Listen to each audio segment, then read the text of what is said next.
오밤중의 뉴스 함께하고 계신 지금 시각 12시 56분입니다. 예. 어제에 이어서 오늘도 제가 또 마이크 실수를 했네요. 나 참네.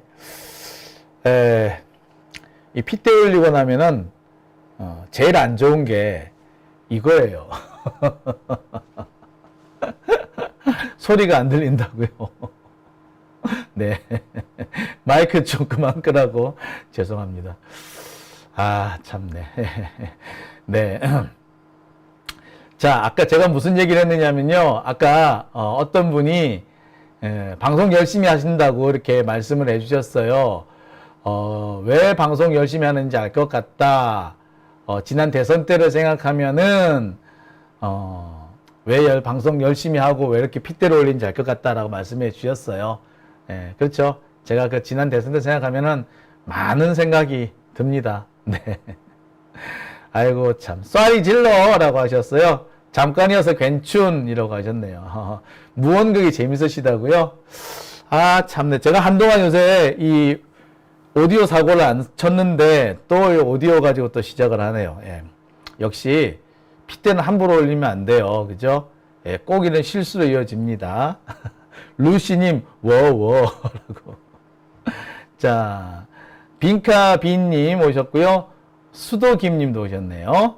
자, 그러면 이제 마지막 주제, 네 번째 주제로 넘어갑니다. 자, 네 번째 주제는요, 최상병 특검법 3차 발의, 제재 발의라고 하죠. 이제 세 번째 발의가 됐습니다.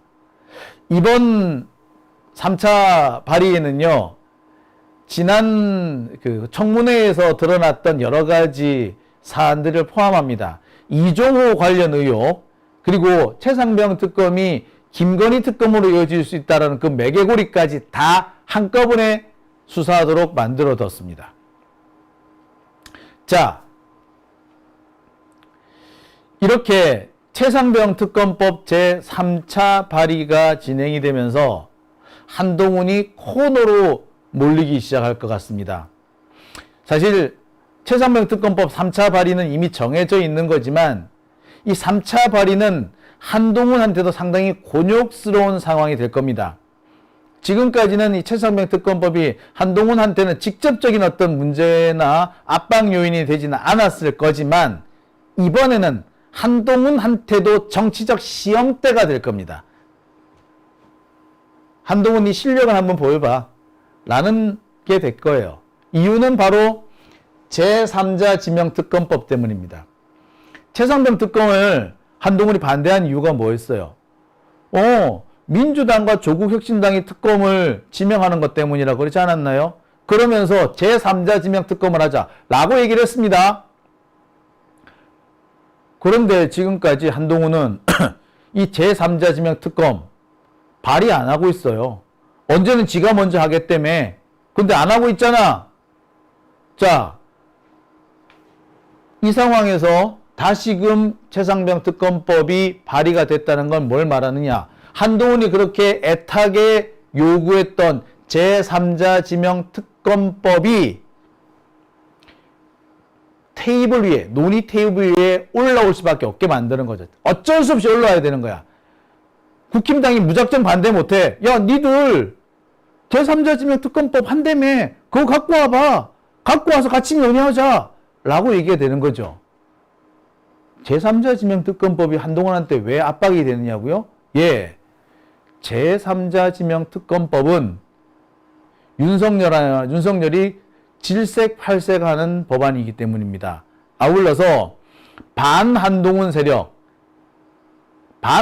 세력들이 한동훈을 까는 이유, 한동훈을 끌어내릴 명분으로 삼을 것이기 때문에 그래요.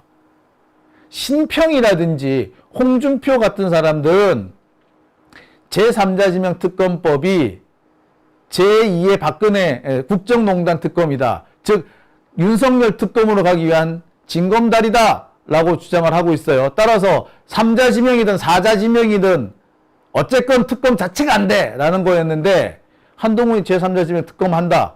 이 배신자라고 하는 거죠.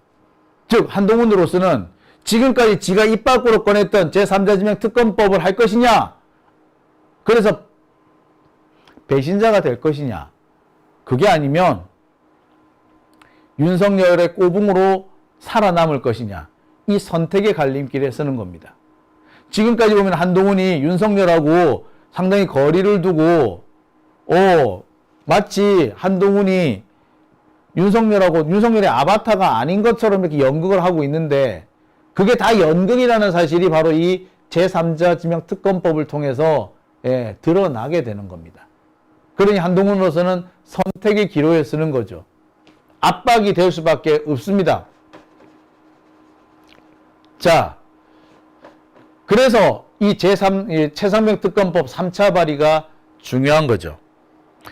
민주당은 오는 8일, 그러니까 이제 오늘입니다. 오는 8일이 아니라 이제 12시 지났으니까 오늘이네요. 오늘 최상병 특검법을 재발의합니다.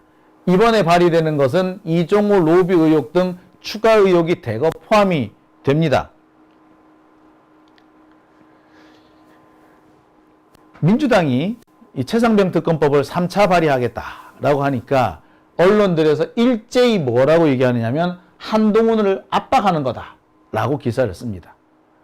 아니, 최상병 특검법은 윤석열을, 김건희를 압박하는 거지 왜 어떻게 해서 한동훈을 압박하는 게 되는 거냐고요? 예, 한동훈 압박하는 게 맞죠. 바로 아까 말씀드렸듯이 한동훈이 최상병 특검법 자체를 반대하지 않고 다만 특검을 지지하는 지명하는 주체만 바뀌면 된다. 그러니까 대법원장이나 대한변호사협회장 뭐 이런 사람들이 하면 된다라는 식으로 주장을 해왔기 때문에 그래요.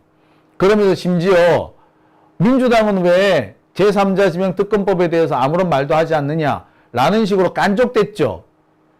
한동훈이 당대표 당선되고 나자마자 들어와서 제일 먼저 한 얘기가 그거였지. 제3자 지명 특검법에 대해서 민주당은 왜 아무 말도 하지 않느냐. 당시 기자가 그렇게 물었어요. 최상병 특검법에 찬성하실 건가요? 아니면 뭐 새로운 특검법을 추진하실 건가요? 라고 물었는데 한동훈이 뭐라고 답했다? 민주당은 왜 제3자 지명 특검법에 대해서 아무런 말도 안 하는지 모르겠어요. 라고 얘기를 하죠. 지가 질문을 받았는데 질문으로 답한 거지. 한동훈의 전형적인 수법입니다. 곤란한 상황에 처했을 때 질문을 다시 던져서 지가 답해야 되는데 질문을 또 하면서 회피해 나가는 거죠. 저열한 사기꾼 수법이에요. 이런 거 사기꾼들이 많이 하거든. 왜 사기꾼들이 그러잖아요. 야, 너 사기지? 너 사기치는 거지? 라고 얘기하면은 네가 약속을 안 지킨 거 아니야? 너 약속 지켰어? 안 지켰잖아. 너 처음부터 나 안 믿었잖아. 요렇게 해요. 사기꾼들이 제일 많이 쓰는 수법이 그거예요. 여러분 기억하실 겁니다. 잘 아실 거예요. 사기꾼들한테 야, 너 나한테 왜 이럴 수 있어? 너 나를 왜 속여? 라고 하면 사기꾼들이 뭐라 합니까?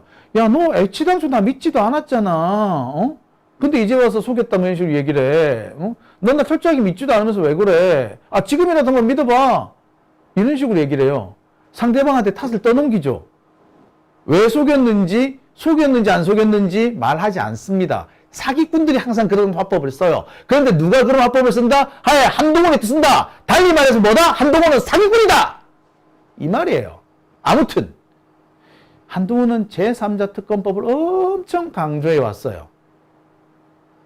자, 그랬기 때문에 특검법이 다시 발의됐다는 것은 제3자 특검법을 자동적으로 거론되게 만드는 겁니다.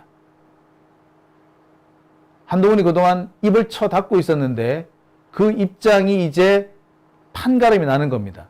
더 이상 입을 닫을 수 없게 만드는 거죠. 한동훈이 지가 늘 주장했던 것처럼 제3자 지명 특검법을 추진하겠다라고 하는 순간 한동훈은 뭐가 된다? 배신자가 되는 거예요.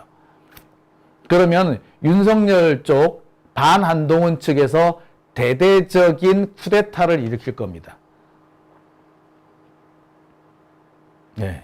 그러니 한동훈 입장에서는 최상병 특검법을 어떻게 대처하느냐, 이걸 어떻게 회피하느냐, 중요한 관건이 되는 거죠. 회피를 잘못하면은 지가 지금까지 그렇게 깐족되면서 주장해왔던 제3자 특검법을 실제로 지가 발의하지 않으면 안 되는 상황이 돼요. 그렇게 되면 뭐? 윤석열하고는 완전 척을 지는 거지, 그때부터. 또 윤석열은 가만히 있겠어? 윤석열은 윤석열대로 한동훈 특검법을 발의하겠죠. 한동훈 특검법에 찬성해버리겠지. 그러면은 누가 먼저 날아간다? 예, 한동훈 먼저 날아가겠죠. 결국에 이 최상병 특검법은 이것이 어떻게 결론이 나든 간에 윤석열 한동훈의 갈등을 재현시키거나 아니면 윤석열 한동훈이 지금까지 벌여왔던 연극이 드러나거나 어느 쪽이 되든 간에 국힘당 쪽으로서는 마이너스가 되는 그런 상황이 되는 겁니다. 자, 여기서 중요한 대목은요, 바로 이겁니다. 박찬대 의원이 최근에 한동훈한테 이런 말을 합니다. 야, 너 제3자 지명특검법 추진한다며 왜 안 내? 당장 내! 이렇게 강조를 하고 있죠. 자, 이게 지금 민주당의 공식 입장입니다. 근데 한쪽에서는 무슨 얘기가 나온다? 예. 제3자 추천특검법이 되면은 윤석열 한동훈 간의 갈등이 폭발할 것이다 라는 얘기도 있습니다. 이건 뭐 정해져 있는 거나 다름없죠. 솔직히 한동훈이 특검법, 최상병 특검법, 뭐 제3자 추천이든 4자 추천이든 간에 이거 추진하는 것 자체가 윤석열한테는 엄청난 도전이 될 겁니다. 아시다시피 지금 우리가 드러나다시피 이 최상병 사건 이 뒤에는 김건희가 있다. 그리고 김건희와 함께 국정을 농단해온 도이치모터스, 삼부토건 이 세력들이 있다는 게 너무나 명확하게 드러나 있잖아요. 따라서 최상병 특검을 진행한다는 것은 윤석열 턱 밑에다 칼을 꽂는 거예요. 윤석열이 가만히 있을 리가 없지. 예, 바로 이 기사들이 그대로 그 상황을 얘기해 주는 겁니다. 무엇보다도 반한동훈 세력들이 지금 열심히 제3자 특검을 하는 것부터 막고 있습니다. 무엇보다도 심평 같은 사람은요, 한동훈이 이 3자 특검 이거를 발의하는 순간 한동훈의 배신이 시작되는 거다. 한동훈의 배신은 이걸로부터 시작한다. 라고 지금 해놓고 있어요. 칼을 갈고 있는 거지. 많은 놈들이 한동훈이 윤석열하고 배신을, 윤석열하고 뭐 척을 진 게 아니다. 이렇게까지 막 한동훈 쪽 사람들은 떠버리고 다녀요. 그런데 한동훈이 제3자 특검을 받아들인 순간, 예, 말 그대로 한동훈이 쿠데타를 일으켰다는 얘기가 되는 겁니다. 그리고 이게 재밌는 게 이번 특검법에는 뭐도 들어갈 거냐면 경우에 따라서는 영등포 경찰서 그 사건, 예, 마약 수사 사건, 이 사건도 포함시킬지 말지 지금 고심 중이라고 합니다. 그러면 이게 어떻게 번질지 몰라요. 자,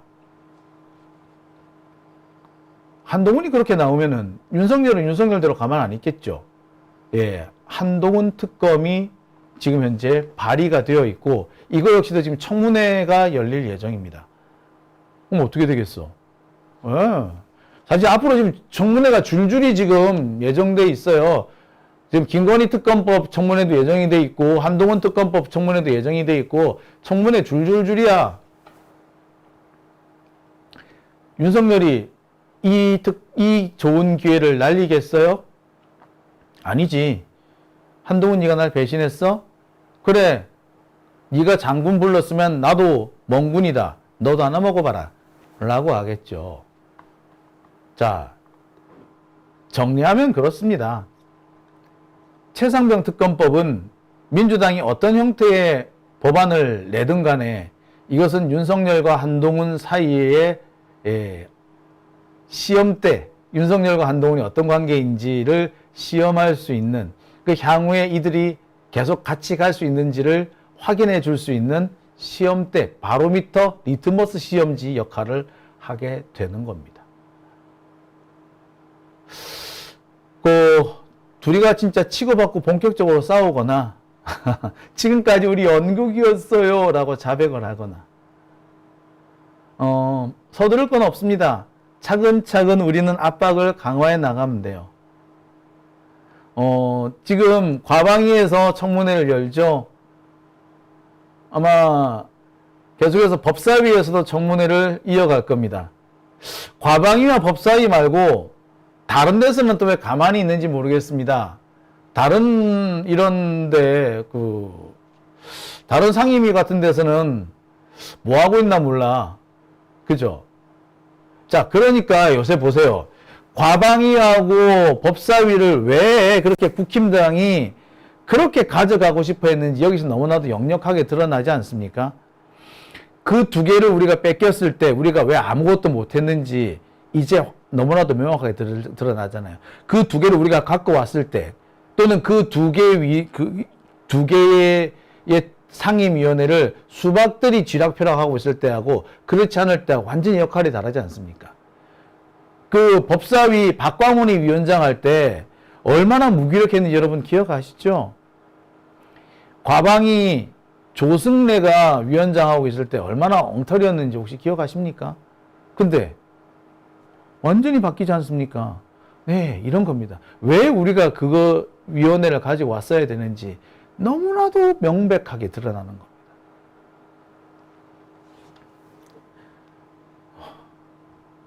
자, 아무튼 이제부터 또 새로운 공격 포인트가 시작되는 것 같습니다. 축구에서 이런 걸 보고 빌드업이라고 그러죠. 최후방 공격수부터 최후방의 수비수, 마지막 후비수로부터 최전방 공격수까지 착착착착 볼이 보급이 돼 나가고 압박을 해 나가면서 공격을 펼쳐 나가는 거. 이런 거 보고 빌드업이라고 그러지 않습니까? 예. 이 빌드업이 현재 진행되는 겁니다. 빌드업이 골로 연결이 될 수 있도록 우리 힘을 한번 모아 봅시다. 최전방에서 누가 골을 넣을지, 스트라이커가 누가 될지는 기대가 되네요. 뭐 지금 상황으로서는 이재명 대표가 될 가능성이 제일 높습니다만 누가 마지막에 골을 넣든 시원하게 여러 방 때려주면 좋겠다라는 생각을 해봅니다. 자, 오밤중의 뉴스 함께하고 계신 지금 시각 1시 13분 지나고 있습니다.